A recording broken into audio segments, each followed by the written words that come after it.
दरोगा गुरु रहमान मौजूद है और वो शख्स मौजूद है जो सबसे पहले बड़ी लड़ाई लड़ चुके हैं। नीतीश कुमार के आवास में गए और लेटर को सौंप दिया। और आपको हम बता देते हैं खुशखबरी कि जो लेटर गुरु रहमान ने साइन करके दिया था सीएम आवास पर, वो सीएम के पास पहुंच चुका है।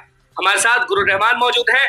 सारे लोग आवाज उठा रहे हैं अभी, लेकिन आप तब आवाज उठाए जब कोई आवाज नहीं उठा रहा था। सीएम आवाज पहुंचते हम भी आपके साथ थे, सब चीज बातचीत हुई और अब खबर ये आ रही है, आपको भी मालूम होगा क्योंकि फोन लगातार आ रहा है आपको, कि सीएम को जो आपने साइन किया था लेटर वो जा चुका है। नीतीश कुमार आपका लेटर पढ़ चुके हैं। अभी सोचा जा रहा है कि कितने दिन रुकिएगा और आगे क्या सोच रहे हैं। देखिए, हमको फोन आया था तो मैंने सबसे पहला प्रश्न यही पूछा कि जो लेटर था माननीय मुख्यमंत्री जी ने कहा था उस लेटर को आपने दे दिया। तो प्रमोद भैया ने कहा कि वो लेटर माननीय मुख्यमंत्री पढ़ लिए और अपने पास उसको बोले कि इसको लगा दीजिए, इस पर विचार कीजिए क्या क्या होना चाहिए। फिर सिद्धार्थ सर को उन्होंने बुलाया और शिक्षा विभाग के एसीएस को बुलाया और उन्होंने बोला कि जो 12 पॉइंट दिया गया है, 12 पॉइंट में बच्चों के साथ क्या क्या गलत हो रहा है उसकी सूचना दीजिए। तो ये 12 पॉइंट वो देखे तो बोले कि नीतीश कुमार वो सूचना दीजिए। तो मुझे लग रहा है कि मैक्सिमम 10 दिन के अंदर में सारा डिसीजन हो जाएगा। लेकिन अभी भी मैं बोल रहा हूँ कि डोमिसाइल नीति पर बहुत ज्यादा संजीदगी हमको नहीं। आप तो ये कह के दिल तोड़ दे रहे हैं लोगों का। देखिए, बच्चों के लिए जीना, बच्चों के लिए मरना मेरी आदत रही है और बच्चों को छुटफुसिया में हमको चुनाव नहीं लड़ना है विधायक का, ना चुनाव लड़ना है लोकसभा का। मैं गुरु हूँ, बच्चों के लिए ही जीता हूँ, बच्चों के लिए ही मरूंगा। और गुरुकुल नहीं तो छोटा बच्चा गुरुकुल, इसको छोड़ के दूसरा कोई प्रसिद्धि नहीं है। जिस पर माननीय मुख्यमंत्री ने स्पष्ट रूप से कहा, प्रमोद भैया ने भी कहा, सब लोगों ने कहा कि उदारवादी दृष्टिकोण रखते हैं। तो हमको नहीं लगा कि जितना आपको अटेम्प्ट की बात हो गई, आपको एज रिलैक्सेशन की बात हो गई, आपको सप्लीमेंट्री रिजल्ट की बात हो गई, जितनी संजीदगी माननीय मुख्यमंत्री ने दिखाई, माननीय प्रमोद कुमार ने दिखाया, एसीएस सिद्धार्थ सर ने दिखाया, उतनी से मीटिंग हो गया आपके लेटर पे, बातचीत हो गई एसीएस और नीतीश कुमार से। लेकिन वो हमको ये नहीं लग रहा है कि हो जाएगा तो अति उत्तम है। नीतीश कुमार के लिए बहुत बड़ी बात है, उन्हीं हाथ की चीज है डोमिसाइल का। लेकिन अन्य मुद्दे पर निश्चित रूप से पॉजिटिव रिजल्ट आएगा। और मैंने कहा कि हम लोग कब चांस मिल रहा है, तो फिर बोले कि नहीं, आप लोग को फोन कर किया जाएगा मुझे और अनुराग को जाने के लिए, तो आप भी चलिएगा। फिर आप चलिएगा, क्योंकि आप रहते हैं तो बच्चों को लगता है कि नहीं कोई वहां गया था, नहीं तो जाए उतना। देखिए ना, उस दिन हमको दरोगा धक्का देती है। बात करने आए थे बूढ़ा दरोगा, प्रमोटी दरोगा हमको धक्का दे दिया। इंस्पेक्टर प्रणाम कर रहा है, बाकी सारे 6 को 7 को दरोगा जो सीएम आवास में भी लोग प्रणाम कर रहे, दरोगा धक्का दे दिया कि अब बाद में पहुंचाना, तो बोला कि हम नहीं पहुंचाने थे। बाकी पहुंचानी वक्त पहुंचानी, इंसान को धक्का देने के लिए आप लोग का पद नहीं है। तो मैं कुछ भी करूंगा अनुकूल, हद से गुजर जाएंगे, लेकिन बच्चों की मांग को मनवाएंगे कम से कम। ये बड़ा खुलासा कर दिया आप आज भी, क्योंकि उस दिन तो हर जगह गुरु रहमान शिक्षक अभ्यर्थियों की आवाज, शिक्षक अभ्यर्थियों के भगवान, ऐसा आपको कहा जा रहा है। तो अब आप बड़ा खुलासा ये कर दिए कि नीतीश कुमार के पास वो जो लेटर था वो चला गया और उसके बाद आप ये भी कह रहे हैं कि एसीएस सिद्धार्थ जो है उनसे वार्तालाप हुई, नीतीश कुमार और एसीएस की बात हुई और नीतीश कुमार ने बोला कि बताओ इसमें क्या क्या सही है क्या क्या नहीं है, और सब चीज पे एकदम सोचा जा रहा है। हाँ बिल्कुल ये बात सोचा जा रहा है। निश्चित रूप से 10 दिन के अंदर हो जाएगा। इसके पहले हम लोग को बुलाटा होगी। क्या लग रहा है, मतलब टीआरई 1 टीआरई 2 का सप्लीमेंट्री दिलवा दीजिएगा? बड़ा आस है सब। हम तो जान लगा देंगे, मैं जान लगा दूंगा, जान लगाया हुआ हूँ, मुझे किसी तरह की परवाह नहीं है। बच्चों के लिए अगर मरना पड़ा तो गुरु रहमान मरने के लिए तैयार है।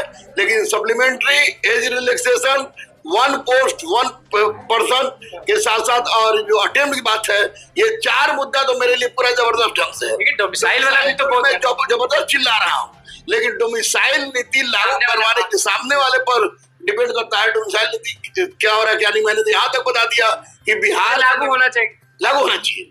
डोमिसाइल नीति 100% लागू होना चाहिए।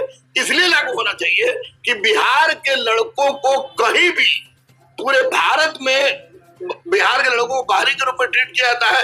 5 से 10% के अंदर रखा जाता है। कुछ नेता हैं जो बोलते थे बिहार फर्स्ट बिहारी फर्स्ट, तो वो भी आवाज नहीं उठा रहे, वो भी कुछ कह नहीं रहे। सबसे मिलेंगे, मैं सुन लीजिए, मैं माननीय मुख्यमंत्री से मिला, सम्राट चौधरी से मिलेंगे, चिराग पासवान से मिलेंगे। हाँ, चिराग पासवान बोले कि बिहार फर्स्ट बिहारी फर्स्ट चिराग पासवान से मिलेंगे। जिससे जिससे लगेगा कि बच्चों की समस्या का निराकरण होगा, उसके पास मैं जाऊंगा। लाठी खाना होगा तो भी, और कोई मार दे तो भी, मुझे फर्क नहीं पड़ता है। लेकिन तुम तमाम बच्चों का सिपाही हो, दरोगा हो, बीएसएससी हो, बीपीएससी हो, शिक्षक हो, अगर तुम्हारे साथ किसी भी तरह की कोई गलती होती है तो ये मेरे ऊपर गलती होती है। और अगर मैं चुप रहता हूं तो फिर दोबारा मुंह नहीं दिखाऊंगा, लेकिन चुप नहीं रहूंगा। बाकी शिक्षक क्यों नहीं बोल? बाकी शिक्षक डरते हैं, डरपोक हैं। डरते नहीं? हमको नहीं डरे, हमारे सब एक ऑपरेशन हो गया है, आईबी भी हो गया है, इनकम टैक्स भी हो गया है, उसके हो गया है। और डरेंगे कब? चोर रहेंगे तब। मैं स्पष्ट रूप से माननीय मुख्यमंत्री से भी बोला आपके सामने कि कौन कौन इसमें हो सकता है, तो मैंने कहा कि कोचिंग इंस्टीट्यूट में भी स्टिंग ऑपरेशन करवाइए। तो कोचिंग वाले में आप भी अड़ता? फिर भी सब जगह हो, आप लोग से भी कहेंगे स्टिंग ऑपरेशन कीजिए, लेकिन स्टिंग ऑपरेशन में पहुंच जाए। हाँ, आप लोग स्टिंग ऑपरेशन कीजिए, पहुंच जाए ट्यूशन में, क्योंकि निश्चित रूप से कुछ कोचिंग वाले बच्चों की जिंदगी के साथ खिलवाड़ कर रहे हैं। तो अब हम सबसे बड़े मुद्दे पर आएंगे कि अब TRE 3.0 जो है उसके डेट सामने है। शिक्षक अभ्यर्थी जो है इंतजार एक तरफ कर रहे हैं, तो एक तरफ तैयारी भी कर रहे हैं और एक तरफ जूझ भी रहे हैं एज रिलैक्सेशन के मामलों को लेकर, क्योंकि कुछ लोग हैं उनका जो एज है वो खत्म हो चुका है और डेट ऑफ बर्थ के कारण नहीं बैठ पाएंगे TRE 3 पे।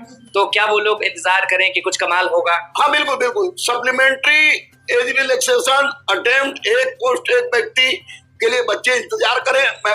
मैं जिंदा हूँ, मरा नहीं है गुरु रहमान। फिर जाएगा दरोगा गया, सिपाही, होमगार्ड, चौकीदार भी अगर धक्का हमको देता है तो मैं तुम्हारे लिए सब कुछ। फर्जी शिक्षक जो पकड़ाया उनका सीट खाली हो गया, मैंने आपके सामने बोला था कि जो सीट खाली हो गया है उस सीट में इसी में से भरा जाए, ताकि आगे 1 का बहाली है तो 1 में भरा, 3 में भर दिया। मैंने आपके सामने कहा था, हर बात सामने कही थी। बेटा डरता मैं बजरंगबली को छोड़ किसी के बाप से नहीं हूँ, इसलिए आप लोग की आवाज को उठाए थे। 10 दिन देख ले, हमको फोन आया कि सर से बात की। बड़ी खबर वो भी है कि नीतीश कुमार और ACS की बैठक हो। हाँ बिल्कुल, ये बड़ी खबर है। देखिए, गुरु रहमान हमारे साथ मौजूद थे और बड़ी खबर फिर से आपको ये सामने है कि ACS एस सिद्धार्थ और नीतीश कुमार दोनों मिलते हैं, दोनों बैठते हैं और दोनों बात करते हैं शिक्षक अभ्यर्थियों के लिए, TRE 1 TRE 2 के सप्लीमेंट्री के लिए, डोमिसाइल नीति लागू करवाने के लिए, एज रिलैक्सेशन के लिए, अटेम्प्ट वाला मामला और सारे जो मुद्दे हैं, NIS वाला भी मुद्दा भैया, सब चीज है, भूले नहीं है हम लोग। और जब गुरु रहमान वहां पे थे तो हम वहां पे थे, तो सब चीज हम आपको दिखाएंगे। अगर गलत कुछ होगा वो भी दिखाएंगे और बहुत अच्छा होगा वो भी दिखाएंगे, क्योंकि दिखाना हमारा काम है और अभ्यर्थियों की आवाज उठाना सबका काम है। बच्चों की मासूमियत को देखने के बाद कि जितने लोग पढ़ा रहे हैं या जितने लोग शिक्षक हैं, जनरल के शिक्षक, वो एक दिन सारे के सारे शिक्षक, जिसमें मैं भी रहूंगा, ये सब लोग चले, हाँ सारे शिक्षक, कि आप भैया पढ़ाइएगा, पैसा लीजिएगा, आप बच्चों के बारे में नहीं सोचिएगा, सब लोग चले, मैं लेके चलूंगा और सबको लेके चल के सामूहिक रूप से आवाज उठाने की जरूरत है, क्योंकि शिक्षक का ये परम कर्तव्य होता है। छांदोग्योपनिषद के अनुसार सारे शिक्षक को आप कह रहे हैं, सारे शिक्षक चलिए आप, हम लोग शिक्षक है, जाहिर बात है, तो होगा नहीं, छात्रों के चलते ही ना शिक्षक। हाँ बिल्कुल, छात्र नहीं तो शिक्षक को कुत्ता नहीं पूछेगा।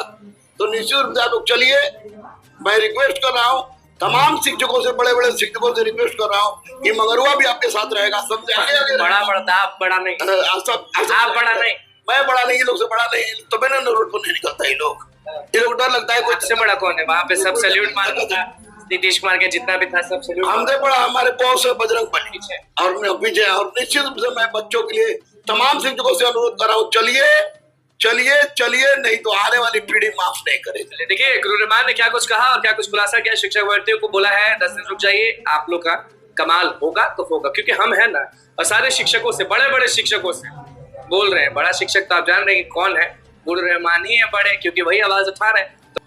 तो दोस्तों, आपने सुना गुरु रहमान सर ने क्या कुछ बातें बताई हैं। तो दोस्तों, क्या कुछ होता है देखते हैं। फिलहाल इस वीडियो में इतना ही। आगे की अपडेट के लिए चैनल के माध्यम से जुड़े रहिए। धन्यवाद।